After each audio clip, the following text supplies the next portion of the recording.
പ്രിയ പ്രേക്ഷകർക്ക് രുചിയുടെ പുതിയ വെള്ളിയാഴ്ചയിലേക്ക് സ്നേഹസ്വാഗതം. രുചികരവും ഇന്നും മനസ്സിൽ നിറഞ്ഞു നിൽക്കുന്നതുമായൊരു വിഭവം നാടൻ മട്ടൺ ചാപ്സാണ് ഞാൻ ഇന്ന് നിങ്ങളിലേക്ക് എത്തിക്കുന്നത്.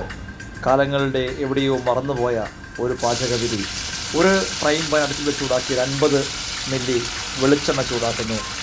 അതിൻ്റെ കൂടെ അല്പം കറിവേപ്പില താളിക്കുന്നു. 1 ടീസ്പൂൺ പെരുംജീരകം ഇട്ട് അതും ഫ്രൈ ചെയ്യുന്നു.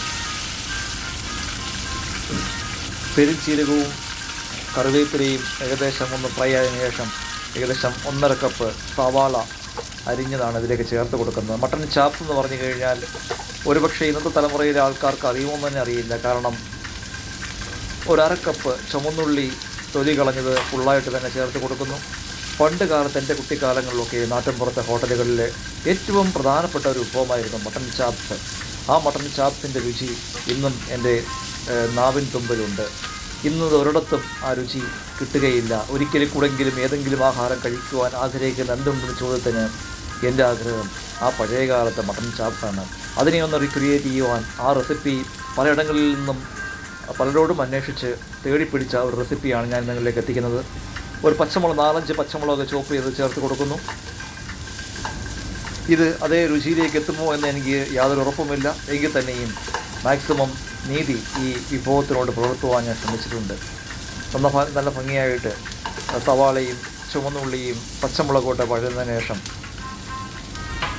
നമുക്ക് ബാക്കി മസാല കൂട്ടുകൾ ചേർത്ത് കൊടുക്കണം. ഏതിനും ആദ്യം മഞ്ഞൾപ്പൊടി 1/2 ടീസ്പൂൺ ചേർത്ത് കൊടുക്കുന്നു. മഞ്ഞൾപ്പൊടി ഇട്ട് ഇളക്കിയതിന് ശേഷം ഒരു 2 ടേബിൾ സ്പൂൺ കാശ്മീരി മുളക് പൊടി നമ്മൾ ചേർത്ത് കൊടുക്കുന്നു. കാശ്മീരി മുളക് പൊടി എരിവ് കൂടുതലുള്ളവർക്ക് സാധാരണ മുളക് പൊടിയും ചേർത്ത് കൊടുക്കാം.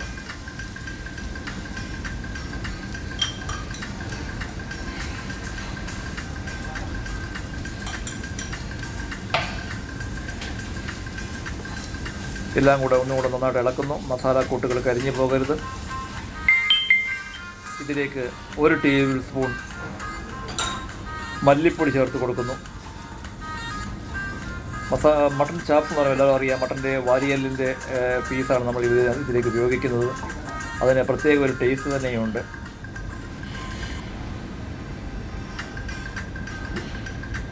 ഒരു ടീസ്പൂൺ ഗരം മസാലപ്പൊടി ചേർത്ത് കൊടുക്കുന്നു.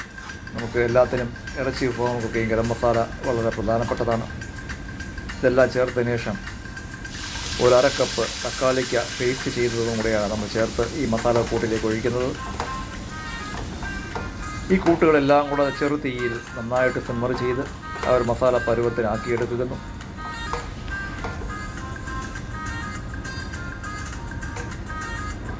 കടമ്പനാട്ടെ പണ്ടുകാലത്തെ ഭക്ഷണശാലകളിൽ ഏറ്റവും രുചികരമായ വിഭവം ഒന്നായിരുന്നു മട്ടൺ ചാപ്സ്. മട്ടൺ ചാപ്സ് ഞാൻ 4 പീസ്, അതായത് 500 ഗ്രാം മട്ടൺ ചാപ്സാണ് ഇതിലേക്ക് ചേർത്ത് കൊടുത്തിരുന്നത്. ആ കാലഘട്ടങ്ങളിലെ മട്ടൺ ചാപ്സ് അത്രയും വലുപ്പമൊന്നുമില്ല. എന്തിനും പോകുന്ന ഉപ്പ് നമ്മൾ ആവശ്യത്തിന് ചേർക്കുന്നു. ഇതെല്ലാം ഇട്ട് നന്നായിട്ട് മിക്സ് ചെയ്യുന്നു. അതിൻ്റെ കൂടെ ഒരല്പം വിനെഗരി, 1 ക്യാപ്പ് അല്ലെങ്കിൽ ഒരു 5 ml വിനെഗർ ചേർത്ത് കൊടുക്കും. മട്ടൺ വേവുന്നതിന് വേണ്ടിയാണ്. ഇതെല്ലാം നന്നായിട്ട് മിക്സ് ചെയ്ത് ഇതെല്ലാം നമുക്ക് പ്രഷർ കുക്കറിലേക്ക് മാറ്റി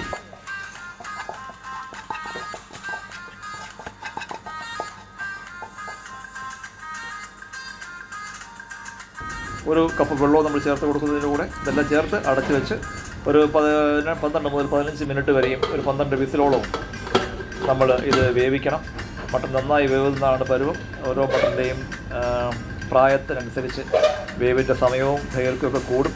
ഈ സമയത്ത് നമുക്ക് മറ്റൊരു അടുപ്പിൽ നമുക്ക് അതേ ഫ്രൈങ് പാൻ തന്നെ വെച്ച് 1 ടേബിൾ സ്പൂൺ വെളിച്ചെണ്ണ ചൂടാക്കാം. അല്പം കടുക് താളിക്കാം. കടുക് പൊട്ടുമ്പോൾ ഇപ്പം കറിവേപ്പില ഇടുന്നു. കറിവേപ്പിലയുടെ കൂടെ ഒരു 50 ഗ്രാം ചുവന്നുള്ളി അരിഞ്ഞത് ചേർത്ത് കൊടുക്കുന്നു. ഫ്രൈ ചെയ്യുന്നു. ഇതൊരു താളിപ്പാണ് ആക്ച്വലി ഞാൻ ഇഞ്ചി വെളുത്തുള്ളിയുടെ പേസ്റ്റ് ആദ്യം തന്നെ ചേർക്കേണ്ടിയിരുന്നത് മറന്നുപോയി. ഈ അവസരത്തിൽ ഇഞ്ചിയുടെയും വെളുത്തുള്ളിയുടെ പേസ്റ്റ് ചേർത്ത് കൊടുക്കുന്നു. ഒരു 2 ടീസ്പൂൺ ഇഞ്ചിയും വെളുത്തുള്ളിയും പേസ്റ്റ് ആഡ് ചെയ്യുന്നു. ഇതെല്ലാമായിട്ട് നന്ന ഭംഗിയായിട്ട് കുക്ക് ചെയ്തതിന് ശേഷം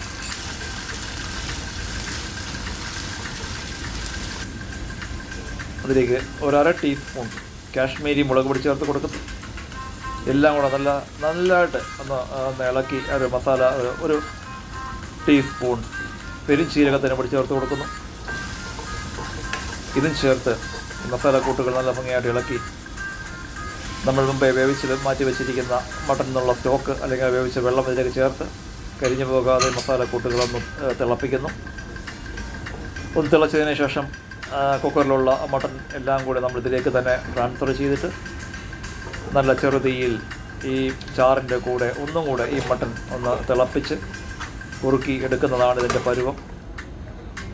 അങ്ങനെ രുചികരമായ മട്ടൻ ചാപ്സിൻ്റെ അവസാന ഘട്ടത്തിലാണ് ഇതെല്ലാം കൂടെ ഇട്ട് നല്ല രീതിയിൽ ആ ജിഞ്ചർ ആ മസാലപ്പൊടിയുടെ ആ ഒരു കുറച്ച് പച്ചപ്പ് നിൽക്കാനും ഒക്കെ ആയിട്ടാണ് ആ ഒരു രുചിയിൽ നല്ലതായിട്ട് തിളച്ച് എടുത്ത് വരുന്നതാണ് ഇതിൻ്റെ പരുവം. പണ്ട് കാലത്ത് ഈ മട്ടൻ ചാപ്സൊക്കെയാണ് എൻ്റെ ഒരു കുട്ടിക്കാലങ്ങളിൽ ഏകദേശം 5 രൂപയായിരുന്നു ഒരു പ്ലേറ്റിന്. 2 പീസ്, ഇത്രയും വലിയ പീസല്ല കേട്ടോ, ഒരു വലിയ പീസ് ഒരു ഇറച്ചിയായിരിക്കും ഉണ്ടെന്നുണ്ടാവുക. 5 രൂപയ്ക്ക് 2 പീസും അതിന് ചാറും. പക്ഷേ ആ പീസിനേക്കാളിലൊക്കെ രുചി ആ ഒരു ചാറിനാണ്, ആ ഗ്രേവിക്കാണ്. നല്ല ചുവന്ന ഉള്ളിയൊക്കെ ഇങ്ങനെ അവിടെ നല്ല നെയ്മണമുള്ള ആ ഗ്രേവി. പണ്ട് ഒരു മലയാളത്തിൻ്റെ എക്കാലത്തെ ഹാസ്യ സമ്രാട്ട് ജഗതി പറയുന്ന പോലെ ചാറ് മുക്കി നക്കിയാൽ മതി എന്ന് പറഞ്ഞാൽ ആ ചാറും മാത്രം മതി നമുക്ക് ഒരു കലം ചോറ് കഴിക്കാം അല്ലെങ്കിൽ പൊറോട്ട കഴിക്കാം എന്തിനും. അങ്ങനെ അടിപൊളി നല്ല ഒന്നാന്തരം ഒരു മട്ടൻ ചാപ്സാണ് ഇത്തവണ റെഡിയായിരിക്കുന്നത്. നിങ്ങൾ ട്രൈ ചെയ്യണം, ഇതിൻ്റെ അഭിപ്രായങ്ങൾ അറിയിക്കണം. ഏവർക്കും നല്ലൊരു ദിനം ആശംസിക്കുന്നു. ഫുഡ് യൂബിൻ്റെ ഈ പുത്തൻ രുചി നിങ്ങൾക്ക് ഇഷ്ടമായെന്ന് കരുതുന്നു. അടുത്ത ആഴ്ച പുതിയൊരു രുചിയുമായി കാണും വരേക്കും ഷെഫ് സുജു ഫിലിം സൈനിങ് ഔട്ട്. രുചിയുടെ പൂരം കൊടിയേറട്ടെ, സന്തോഷത്തിൻ്റെ പൂത്തിരികത്തട്ടെ. Thank you for watching. Thank you all.